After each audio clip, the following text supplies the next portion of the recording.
أمل المغربيات انتبهوا منهم انتبهوا منهم انتبهوا منهم. ها شوفي ساحرة مين.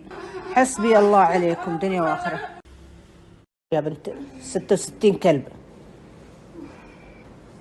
أكبر سحرة يمشون على ظهر الأرض.